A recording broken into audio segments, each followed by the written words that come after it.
Shalom Aleichem, Ibu Bapak, Saudari-saudara dan anak-anakku yang terkasih. Bertemu kembali dengan konten pujian dari GPIB Jemaat Ebenezer Blitar. Carilah dahulu kerajaan Allah dan kebenarannya, maka semuanya akan ditambahkan kepadamu. Dan sejatinya ujian tidak menghalangi pujian.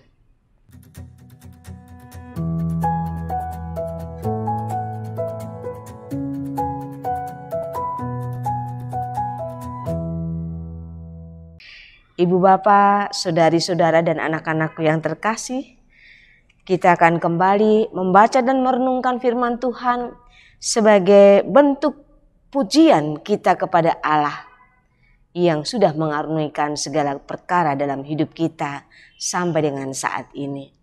Mari kita bersaat teduh sejenak, memohon bimbingan Roh Kudus di dalam kita membaca serta merenungkan firman Tuhan. Kita berdoa. Kami bersyukur kepadamu Bapa untuk cinta kasih Allah yang nyata dalam kehidupan kami hari lepas hari sampai dengan saat ini. Sungguh Tuhan, kami merasakan begitu besar kasih sayang-Mu. Engkau menganugerahkan segala karunia, bahkan kehidupan bagi kami. Keselamatan yang masih menjadi bagian hidup kami.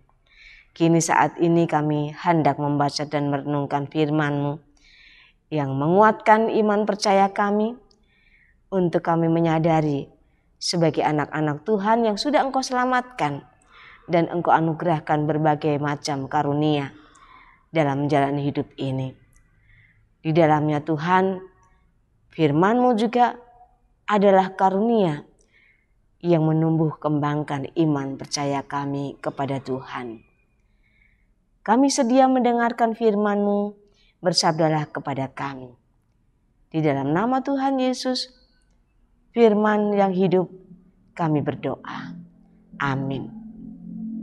Firman Tuhan yang akan kita baca saat ini dari 2 Korintus pasal 8 ayat 10 sampai dengan 12 yang mengatakan demikian. Inilah pendapatku tentang hal itu yang mungkin berfaedah bagimu. Memang sudah sejak tahun yang lalu kamu mulai melaksanakannya dan mengambil keputusan untuk menyelesaikannya juga. Maka sekarang selesaikan jugalah pelaksanaannya itu. Hendaklah pelaksanaannya sepadan dengan kerelaanmu dan lakukanlah itu dengan apa yang ada padamu. Sebab jika kamu rela untuk memberi, maka pemberianmu akan diterima.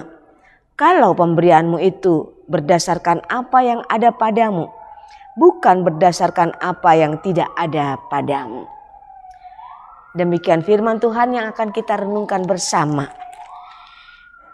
Yang masih menjadi bagian dari perikop pelayanan kasih. Ibu bapak, saudari-saudara dan anak-anakku yang terkasih, kita bisa hidup sampai dengan saat ini karena semata-mata kasih karunia yang Tuhan anugerahkan bagi kita, yang Tuhan berikan kepada kita. Firman Tuhan hari ini berkata-kata kepada kita sekalian, secara khusus memang disampaikan kepada jemaat yang ada di Korintus, yang saat itu diingatkan oleh Rasul Paulus tentang komitmen mereka untuk memberikan pelayanan atau memberikan bantuan pelayanan kasih kepada jemaat yang ada di Yerusalem yang sedang mengalami musibah kelaparan. Janji itu sudah dibuat 1 tahun lamanya, tetapi belum juga direalisasikan. Hingga pada akhirnya, dengan sedikit keras Rasul Paulus menegur atau mengingatkan jemaat yang ada di Korintus yang saat itu kondisi mereka dalam keadaan kaya secara material. Mereka mampu sejatinya untuk memberi. Rasul Paulus memberikan contoh jemaat di Makedonia yang saat itu sedang terpuruk. Bisa dikatakan miskin secara material. Tetapi ada niatan atau semangat untuk berbagi kasih kepada jemaat yang ada di Yerusalem saat itu.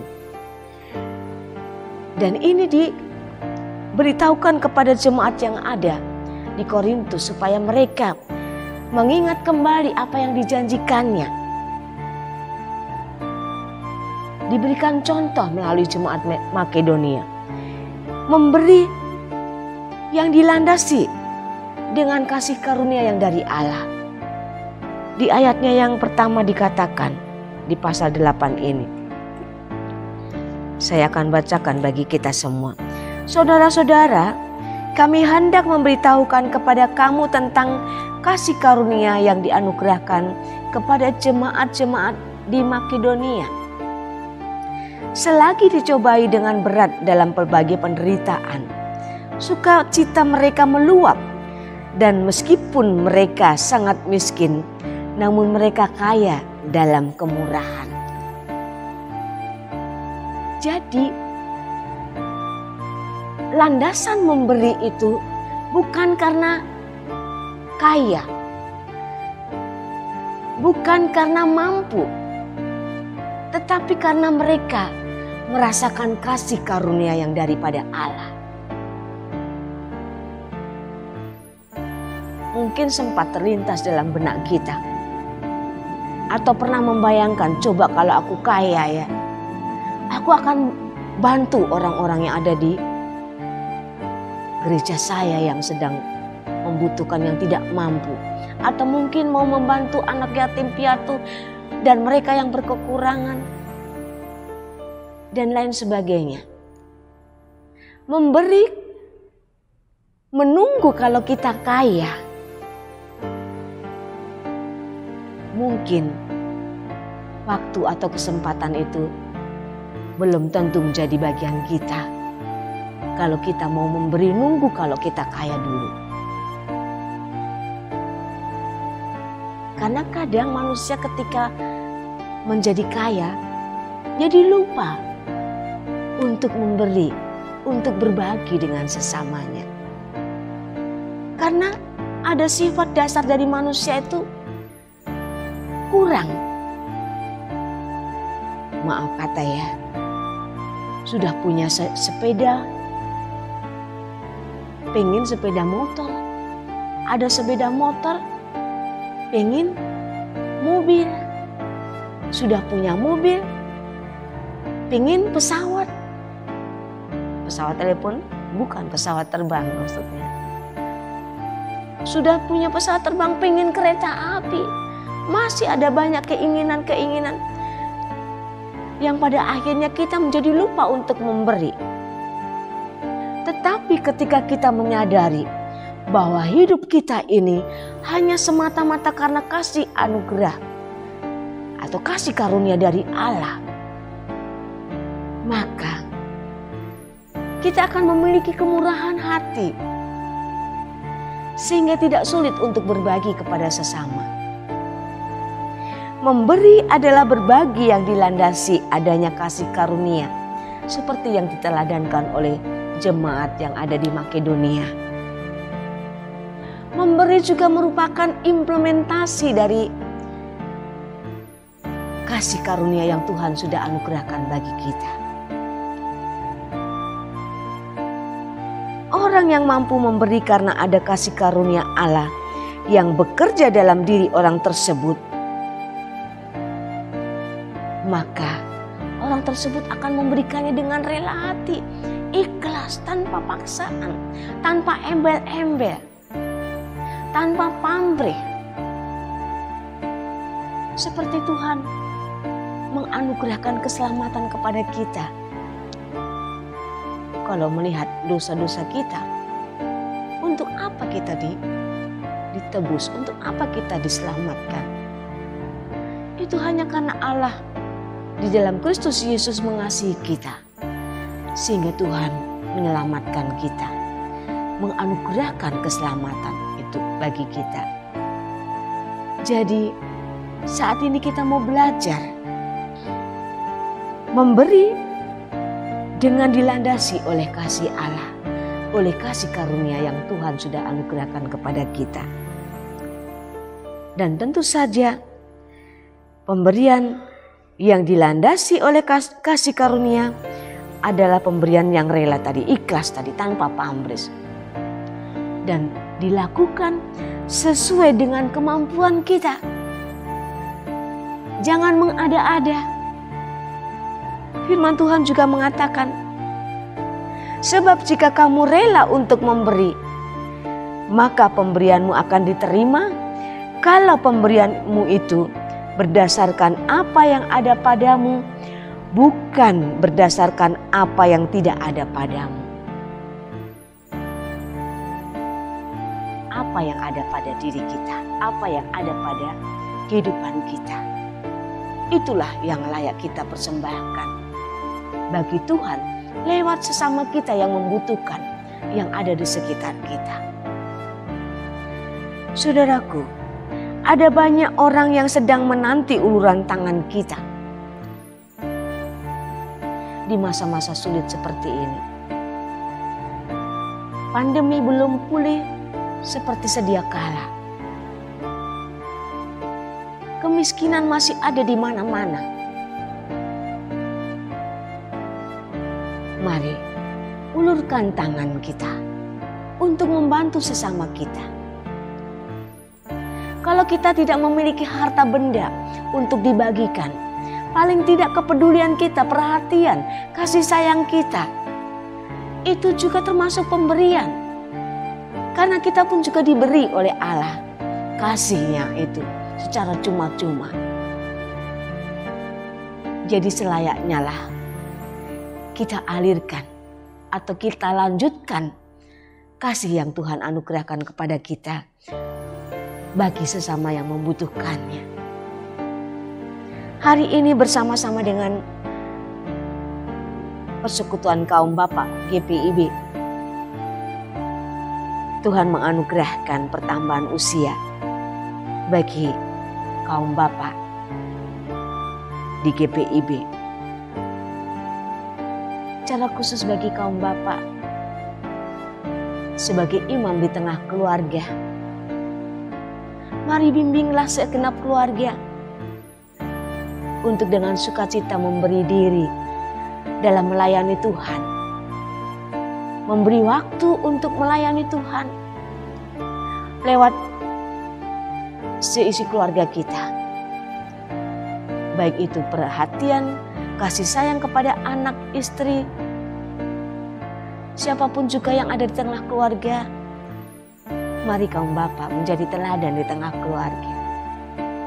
Juga kita semua yang mendengarkan firman Tuhan hari ini. Berikan dirimu, persembahkan dirimu bagi hormat kemuliaan nama Tuhan. Pemberian bukan hanya harta benda yang kita miliki, tapi seluruh hidup kita untuk melayani Dia. Lewat kasih yang kita wujud nyatakan, kita implementasikan dalam keseharian hidup kita. Sapaan yang lemah lembut, senyuman yang tulus, itu juga merupakan sebuah pemberian yang menyukacitakan sesama kita. Jangan menunda untuk memberikan bantuan. Seperti maaf kata kalau saya mengatakan mungkin agak kok dipakai contoh seperti itu. Ibu bapak, pernahkah tergesa-gesa ke belakang ya? Karena perut sakit sekali ya. Segera lari ke belakang, ke kamar kecil. Lalu kemudian setelah sampai di sana, niatan kita tersampaikan legalah. Kita tidak akan mengingat-ingat apa yang sudah kita buang di jamban. Seperti itulah rasanya ketergesa-gesaan untuk membantu sesama. Seperti kalau kita mau pengen cepat ke belakang. Tapi bukan berarti pemberian kita ini yang tidak berharga. Seperti itulah rasanya pengen memberi, tergesa-gesa. Tidak nunggu lagi, nanti saja kalau sudah banyak uangku. Atau sudah sisa yang sudah aku tidak butuhkan lagi. Bukan seperti itu. Setelah kita memberi bantuan kepada sesama kita, ada perasaan lega di hati ini. Karena kehadiran kita bermakna bagi sesama. Mari hari ini kita belajar supaya kita jangan menunda memberikan bantuan kepada sesama jika yang dibutuhkan oleh sesama kita itu ada pada kita. Karena tidak setiap saat kita bisa memberi atau kesempatan itu belum tentu ada. Mari ibu bapak, saudari-saudara dan anak-anakku yang terkasih. Lebih baik memberi daripada menerima.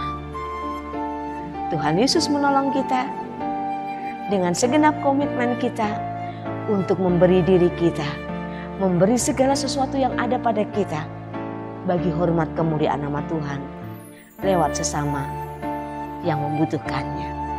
Terpujilah nama Tuhan dan firman-Nya. Amin. Mari kita berdoa. Bapa yang Maha Pemurah, terima kasih untuk pemberian-Mu lewat Kristus Yesus yang sudah menyelamatkan kami. Kasih karunia-Mu menjadi bagian kehidupan kami. Oleh sebab itu Tuhan, biarlah kasih karunia-Mu melandasi segenap kehidupan kami, termasuk di dalamnya ketika kami memberikan diri kami, segenap hidup kami, segala sesuatu yang ada pada diri kami, untuk kami persembahkan bagi hormat kemuliaan nama Tuhan, lewat sesama yang membutuhkannya. Baik itu perhatian dan kasih sayang dari kami, perhatian untuk mendengarkan keluh kesah mereka, dan juga bantuan berupa material yang ada pada kami, yang bisa kami bagikan kepada sesama kami. Tolonglah Tuhan, anugerahkan hati kami yang penuh dengan kemurahan di dalam memberi. Seperti Tuhan sudah murah hati kepada kami, sehingga kami bisa hidup menjalani sampai saat ini. Itu karena kemurahan dan kasih sayang Tuhan. Dan biarlah kemurahan hati menjadi bagian hidup kami, sehingga ketika kami memberikan diri kami seutuhnya kepada Tuhan, apapun yang ada pada diri kami tidak merasa menyesal, tetapi dengan penuh sukacita kami memberikannya bagi hormat kemuliaan nama Tuhan. Terima kasih Tuhan Yesus. Tolonglah kami agar terus senyambang kesempatan masih ada, Tuhan berikan bagi kami untuk menjalani hidup ini. Biarlah hidup kami adalah memberi bagi hormat kemuliaan nama Tuhan. Terima kasih Tuhan Yesus. Terpujilah nama-Mu, kemuliaan-Mu kekal selama-lamanya. Amin.